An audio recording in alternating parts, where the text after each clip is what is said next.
Este video presenta 5 acciones específicas que todo estadounidense debería estar tomando con su dinero en este momento, debido a lo que está ocurriendo en Irán y al impacto que ya está teniendo en los precios de la gasolina, el costo de los alimentos, las tasas hipotecarias y el mercado bursátil.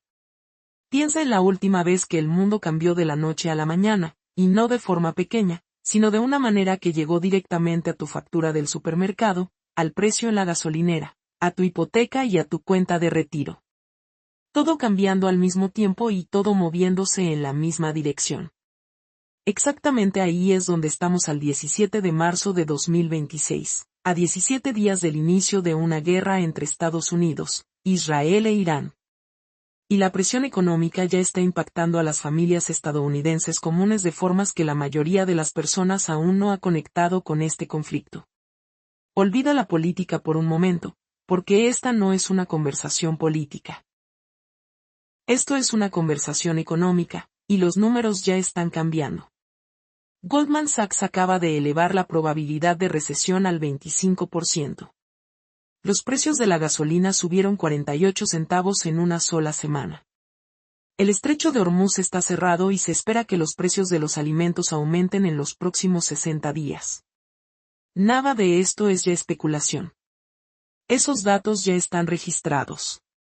Las guerras no se quedan allá lejos, aparecen en la caja del supermercado, en la gasolinera, en el estado de cuenta mensual de tu hipoteca. Lo que sigue es exactamente cómo esta situación llegó a tu bolsillo y cuáles son los 5 movimientos que puedes hacer ahora mismo para absorber el impacto mejor que alguien que decidió esperar. El contexto es clave aquí. Así que repasemos la versión corta, porque entender la secuencia de los eventos es lo que realmente hace que el panorama económico tenga sentido. Durante años, Irán continuó enriqueciendo uranio. Y para cuando comenzaron los enfrentamientos, ya contaban con 440 kilogramos enriquecidos al 60% de pureza, suficiente, si se avanzaba un poco más, para producir hasta 10 armas nucleares. Y según la inteligencia estadounidense, estaban a menos de 2 semanas de tener suficiente material para una bomba. En junio de 2025 ocurrió la primera fase del conflicto, una guerra de 12 días en la que Israel atacó instalaciones nucleares iraníes en Natanz, Fordo e Isfahan. Y el Departamento de Defensa de Estados Unidos concluyó que el programa nuclear de Irán había sido retrasado aproximadamente 2 años. Eso parecía una resolución. Pero lo que vino después fue todo lo contrario. En septiembre de 2025, se impusieron nuevas sanciones internacionales. La moneda iraní colapsó y, para el 28 de diciembre, estallaron protestas en todo el país.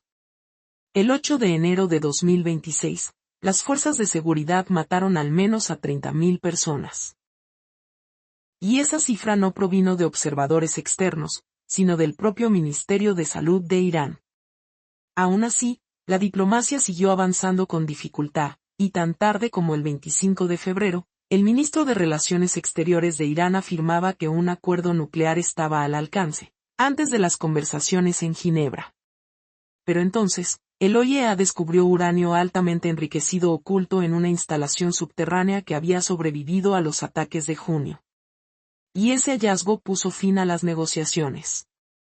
En la mañana del 28 de febrero de 2026, fuerzas de Estados Unidos e Israel lanzaron lo que denominaron la Operación Epic Fury, con cerca de 900 ataques realizados tan solo en las primeras 12 horas. Entre esos primeros ataques, el líder supremo, el ayatolá Ali Khamenei, fue asesinado junto con su hija, su yerno y sus nietos. Washington presentó esto como un ataque de decapitación. Pero esa interpretación pasa por alto algo fundamental. En el Islam chiita, que es la fe de Irán y de aproximadamente 200 millones de personas en el mundo, el martirio no es una derrota. Es el mayor honor posible y representa un llamado religioso a la acción. Matar al líder supremo no desmoraliza a los fieles chiitas, les impone una obligación sagrada de responder. Y eso cambia por completo la trayectoria de esta guerra. Ninguna cantidad de ataques aéreos puede alterar esa lógica religiosa. A 17 días del conflicto, las fuerzas estadounidenses han atacado más de 5.000 objetivos dentro de Irán. Las cifras preliminares sitúan el número de muertos en más de 1.400 en Irán y 13 soldados estadounidenses. Y el estrecho de Hormuz, con apenas 33 kilómetros de ancho, la vía marítima más estratégica del planeta, permanece cerrado. Ese cierre es el punto donde tu bolsillo entra en la historia. La mayoría de los estadounidenses nunca ha oído hablar del estrecho de Hormuz, y precisamente por eso nadie vio venir esto.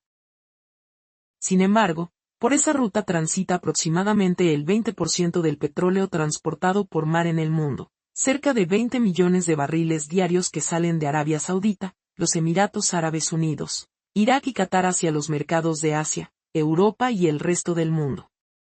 El 2 de marzo, un alto funcionario del Cuerpo de la Guardia Revolucionaria Islámica confirmó que el estrecho estaba cerrado. El tráfico de petroleros cayó primero un 70% y luego prácticamente a cero. Y el comunicado público de la Guardia Revolucionaria no dejó lugar a dudas. No podrán reducir artificialmente el precio del petróleo. Prepárense para un petróleo a $200 por barril. En una conferencia de prensa el 9 de marzo, el presidente argumentó que el cierre apenas afectaba a los estadounidenses, afirmando que el país tiene suficiente petróleo propio como para que las disrupciones globales no tengan un impacto real a nivel interno. Ese razonamiento suena convincente, pero es incorrecto, porque el petróleo no funciona por lealtad nacional. Se fija en un mercado global, y cuando la oferta se reduce en cualquier parte del mundo, los precios suben en todas partes, sin importar si el barril proviene de Texas o del Golfo Pérsico. A finales de febrero, el precio promedio nacional de la gasolina regular era de $2.92 por galón. Para mediados de marzo, esa cifra ya había subido a 3.72. Y en la primera semana después de que comenzaron los bombardeos, el promedio aumentó 48 centavos en solo 7 días. El 12 de marzo, una estación de Shell en San Francisco fue fotografiada con el precio de la gasolina regular en $6.50 por galón. El diésel se dirige hacia los $5, y las empresas de transporte que mueven bienes de consumo por todo el país ya están aplicando recargos por combustible, entre ellas FedEx. El hogar promedio consume alrededor de 90 galones de gasolina al mes, lo que significa que ese aumento de 80 centavos ya le cuesta a las familias unos $72 adicionales mensuales, y ninguna de las presiones subyacentes se ha resuelto.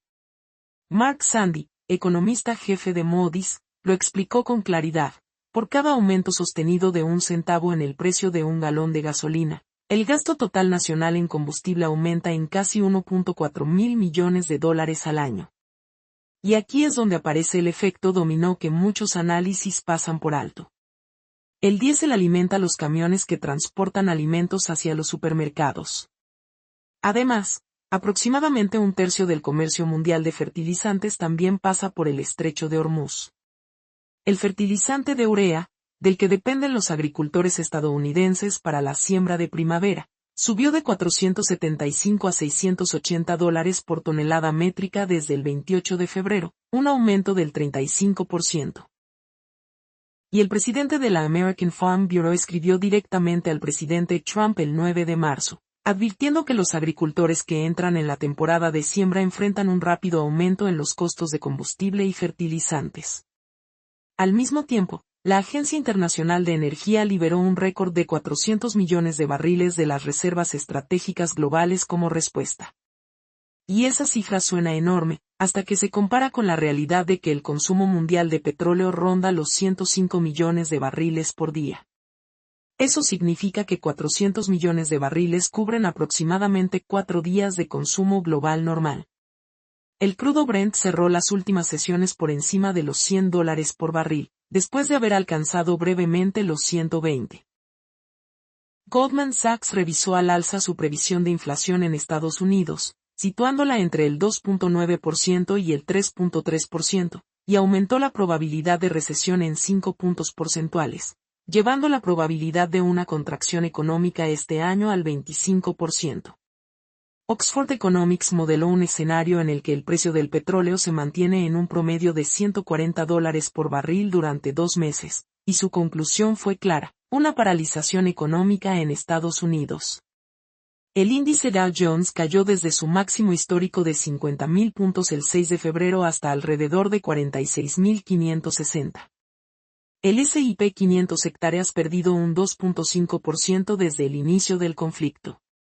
Y las tasas hipotecarias subieron del 5.99% el 27 de febrero al 6.29% para el 12 de marzo. Con todo esto sobre la mesa, aquí tienes 5 acciones que vale la pena tomar ahora mismo. La primera, asegurar tus costos de combustible antes de que el precio alcance los $5. Esta es urgente de una manera que las otras no lo son. Y las cifras lo explican. El precio de la gasolina pasó de $2.92 a $3.72 en aproximadamente 2 semanas. Y con un consumo de 90 galones al mes, ese aumento de 80 centavos ya representa $72 adicionales cada mes, o $864 al año. El estrecho de Hormuz sigue cerrado, no hay señales de un alto al fuego y la Guardia Revolucionaria ha advertido públicamente sobre la posibilidad de un petróleo a $200 por barril. Esperar a que los precios bajen antes de actuar es, en este momento, una apuesta con pocas probabilidades de éxito. Una tarjeta de crédito con recompensas en gasolina puede ofrecer hasta un 5% de retorno en las compras de combustible, lo que, con precios cercanos a $4 por galón, representa una diferencia real cada mes. Además, aplicaciones de seguimiento de precios como GasBuddy permiten encontrar las estaciones más baratas en tu zona, haciendo que cada recarga sea una decisión consciente y no simplemente una elección por conveniencia. Reducir viajes innecesarios. Agrupar diligencias en un solo recorrido y trabajar desde casa cuando sea posible aumentan aún más ese ahorro. Y para quienes han estado considerando cambiar a un vehículo más eficiente, es importante tener en cuenta que los economistas coinciden en que este shock petrolero no durará días, sino meses. Cada galón que logres ahorrar entre ahora y la estabilización del mercado es dinero que permanece en el presupuesto familiar, en lugar de perderse en un aumento de precios impulsado por una guerra que nadie eligió. La segunda acción, abastecer tu despensa ahora, antes de que llegue el aumento en los precios de los alimentos dentro de 60 días. RSM US, una firma de análisis económico, estima que los precios de los alimentos en Estados Unidos comenzarán a subir de manera notable en ese periodo. Y el mecanismo detrás de esa proyección ya está en marcha. Los alimentos frescos son los primeros en sentir la presión, porque, como explicó un economista, los alimentos llegan al supermercado gracias al diésel, ya sea en camión o por vía marítima. Y el diésel actualmente se acerca a los $5 por galón. Los alimentos procesados cuentan con un mayor margen dentro de la cadena de suministro, pero se dirigen en la misma dirección, solo con un ligero retraso. Los precios de la urea aumentaron un 35% entre el 28 de febrero y mediados de marzo, pasando de $475 a $680 por tonelada métrica. Y ese incremento de costos recae directamente sobre los agricultores estadounidenses que están sembrando sus cultivos de primavera en este momento. Estos mayores costos de producción se trasladan a lo largo de la cadena de suministro y terminan llegando al consumidor en cuestión de meses, no de inmediato, pero de manera inevitable. Wayne Winnegarden, economista del Pacific Research Institute, lo explicó de la siguiente manera. La guerra está ejerciendo presión al alza sobre los precios de la gasolina, la electricidad y los alimentos a través del aumento en los costos de transporte, empaquetado y fertilizantes. Y esto agravará aún más la accesibilidad para las familias que ya enfrentan un alto costo de vida. Abastecerse ahora de productos básicos de larga duración, como alimentos enlatados, frijoles secos, arroz, pasta, aceite de oliva y proteínas congeladas, a los precios actuales no es comprar por pánico. Es adelantarse a un aumento que ya está incorporado en la cadena de suministro. Comprar 2 semanas adicionales de productos que de todas formas consumirás no implica más gasto, sino simplemente gastar un poco antes. Y si las proyecciones se cumplen, esas compras se habrán hecho a precios significativamente más bajos que los que tendrán esos mismos productos para julio.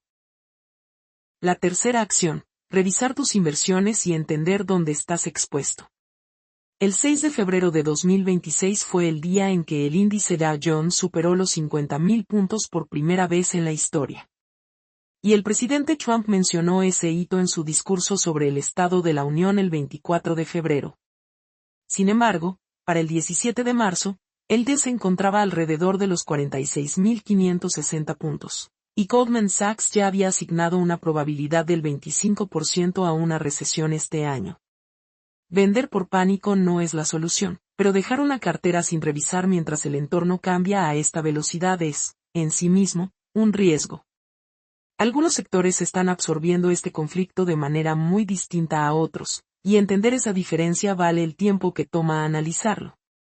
Las acciones del sector energético han subido a medida que el precio del petróleo supera los $100 por barril. En cambio, las aerolíneas, las empresas de transporte marítimo, los operadores de camiones y las cadenas de retail están siendo presionados por el aumento en los costos de combustible en ambos extremos de sus operaciones. El sector tecnológico enfrenta una vulnerabilidad más específica. Países del Golfo como Arabia Saudita, los Emiratos Árabes Unidos y Kuwait han invertido fuertemente en empresas tecnológicas estadounidenses, incluyendo Nvidia, Microsoft, Google y Apple, durante la última década. Y si esas economías se desestabilizan, ese flujo de inversión se reduce, generando una presión real sobre las valuaciones de esas compañías. Cualquier persona que se encuentre entre 5 y 10 años de la jubilación tiene una razón especialmente importante para reunirse con un asesor financiero en este momento, ya que la revisión de Goldman Sachs sobre la inflación, situándola entre el 2.9% y el 3.3%, cambia las expectativas sobre cómo se comportarán los bonos y las acciones en relación entre sí en los próximos años. Y una asignación de activos que tenía sentido hace 6 meses puede necesitar un ajuste hoy. La clave es hacerlo de manera metódica, no reactiva. La observación de Mark Zandi, de Moody's, va directamente al núcleo de por qué esto es importante.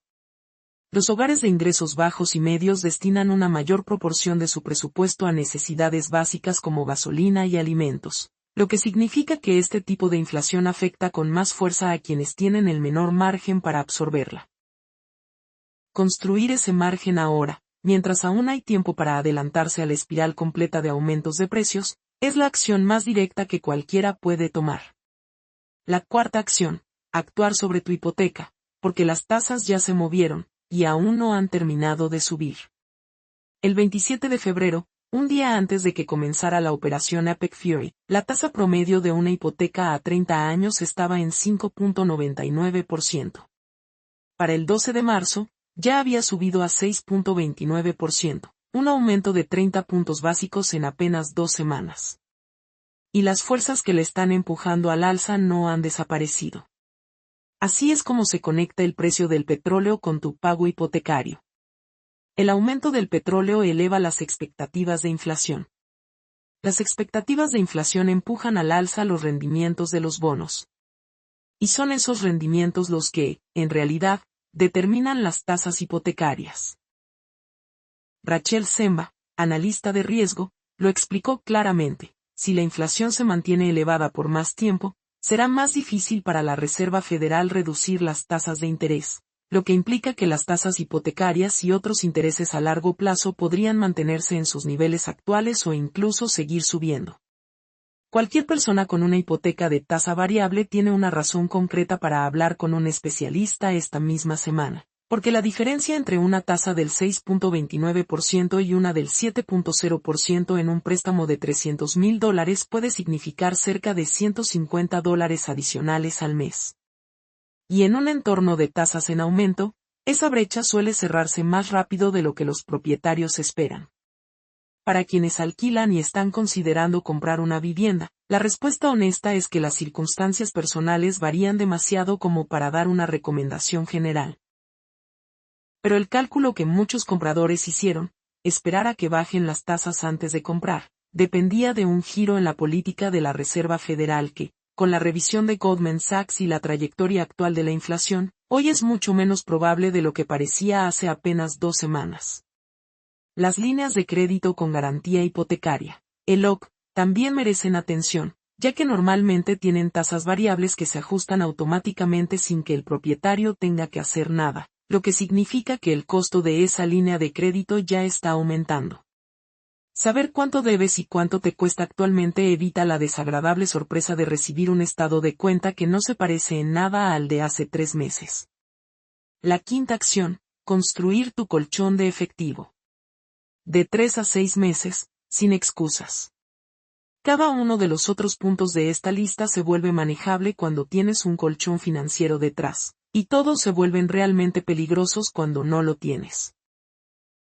Una probabilidad de recesión del 25% según Goldman Sachs significa que hay una posibilidad de 1 en 4 de enfrentar una contracción económica del tipo que genera pérdidas significativas de empleo. Y la característica más dura de las recesiones es que la pérdida de ingresos y el agotamiento de los ahorros suelen ocurrir al mismo tiempo en los mismos hogares. Gregory Daco, economista de EY Parthenon, resumió el riesgo de forma clara: cuanto más tiempo dure esta situación, más fuerte será el impacto. El estrecho de Hormuz sigue cerrado en el día 17, sin señales de un alto al fuego, lo que significa que la presión que ya se siente no es el punto máximo. El objetivo es tener entre 3 y 6 meses de gastos esenciales, renta o hipoteca, servicios básicos, alimentos, seguros y transporte. Y el primer paso es simplemente saber cuál es ese número. Muchos hogares tienen una idea aproximada de cuánto gastan al mes, pero nunca han calculado el mínimo necesario para sobrevivir. Y ese es el número que realmente importa en una emergencia. Una cuenta de ahorro de alto rendimiento es el lugar adecuado para ese fondo, porque con las tasas actuales, una cuenta competitiva puede generar entre 4% y 5% anual sobre un dinero que, de otro modo, prácticamente no rendiría nada en una cuenta corriente tradicional. Los fondos de emergencia mantenidos en cuentas corrientes están perdiendo poder adquisitivo real cada mes debido a la inflación. En cuanto al gasto, el entorno actual es una buena oportunidad para revisar costos discrecionales, suscripciones que no se usan, hábitos automáticos de comer fuera, servicios de streaming que casi no se aprovechan. No se trata de vivir con austeridad extrema, sino de liberar efectivo ahora para construir una reserva que genere intereses y que proteja frente a un shock que, según la mayoría de los economistas, aún está en sus primeras etapas. Las familias que atravesarán este periodo sin daños financieros duraderos no serán necesariamente las más ricas, porque los ricos siempre tienen un colchón. Serán las que construyeron ese colchón a tiempo. La observación de Sandy, de que los hogares de ingresos bajos y medios destinan una mayor proporción de su presupuesto a gasolina y alimentos, describe exactamente quién sufre más este tipo de inflación. Y construir reservas antes de que se materialice completamente el aumento en los precios de alimentos y energía es la forma más directa de cambiar de qué lado de ese resultado vas a quedar. A 17 días de la operación Epic Fury, el estrecho de Hormuz sigue cerrado. El crudo Brent se mantiene por encima de los $100 por barril. Los precios de la gasolina han subido casi 80 centavos en las últimas 2 semanas.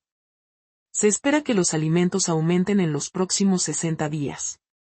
Y Goldman Sachs asigna una probabilidad de 1 en 4 a una recesión en Estados Unidos este año. Ninguno de estos datos es ya una proyección. Son la realidad actual. Las 5 acciones que vale la pena tomar ahora se resumen en lo siguiente. Asegurar el costo del combustible y reducir el consumo antes de que siga subiendo. Abastecerse de productos básicos antes del aumento de precios en alimentos. Revisar tu portafolio y entender tu exposición a los sectores afectados por la guerra. Actuar sobre tu hipoteca ahora que las tasas ya han subido. Y construir un fondo de emergencia de 3 a 6 meses en una cuenta de alto rendimiento antes de que el impacto se intensifique. Entender por qué están ocurriendo estas cosas. ¿Por qué una vía marítima de apenas 33 kilómetros en el Golfo Pérsico puede determinar cuánto paga una familia en Ohio por sus alimentos? Convierte algo abrumador en algo que se puede gestionar. No puedes controlar lo que haga la Guardia Revolucionaria en el Golfo. No puedes mover los precios del petróleo ni cambiar las previsiones de Goldman Sachs.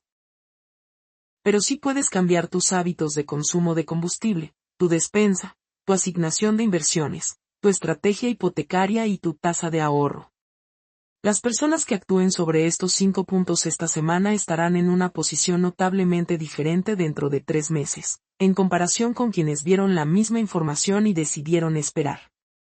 Comparte esto con alguien que te importe, no para alarmarlo, sino porque la ventana para adelantarse a estos costos sigue abierta, y no permanecerá abierta para siempre.